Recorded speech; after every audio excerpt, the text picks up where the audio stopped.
for Clunkers program goes into effect tomorrow. It is a government plan to get your old gas-guzzling jalopy off the road and get you behind the wheel of a new ride. News 3's David Douglas spent the day looking into the deal, and he joins us now with what this thing's all about. David? I can't get over the word jalopy, Eric, but I'm going to try to. 18 miles per gallon might not sound fuel efficient, but the government says there are so many cars that get even fewer MPGs than that the program is worth the money.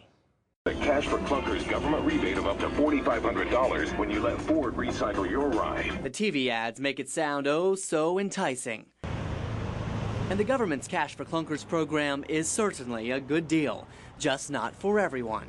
I can't even really count the number of phone calls. Tom Thorstad is taking the calls at his namesake Chevy dealership. People are very interested. They don't necessarily, they have a lot of questions. They don't really know the details of the program. In fact, the final figures on which cars qualify don't come out until tomorrow. But there are some rules we do know. It has to be at least registered to you for a year, and depending on the state you live in, it has to have been insured for a year. Which prompted UW La Crosse Echo to ask me this question on Twitter.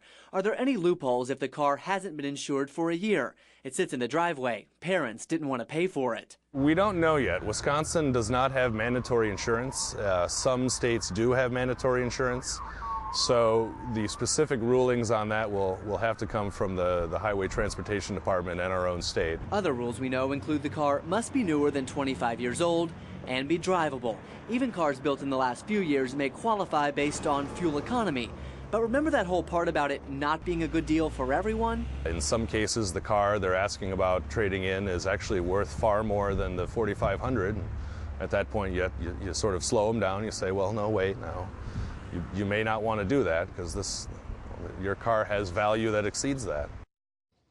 And tomorrow morning, the government will update its website, cars.gov, with all the rules and regulations. If you'd like to find out your car's fuel economy, click on the tab on the website and choose your year, make, and model of car, and the site's going to tell you. We've also linked you to that through our own website, channel3000.com. The federal government is spending $1 billion on the program. The money lasts until November or until it runs out. So if you have a hoopty, that's more my word, maybe you should check this out. Yeah, hopefully this plan will jumpstart some sales for folks and some good information for people maybe looking for a new ride. David Douglas, thank you, David.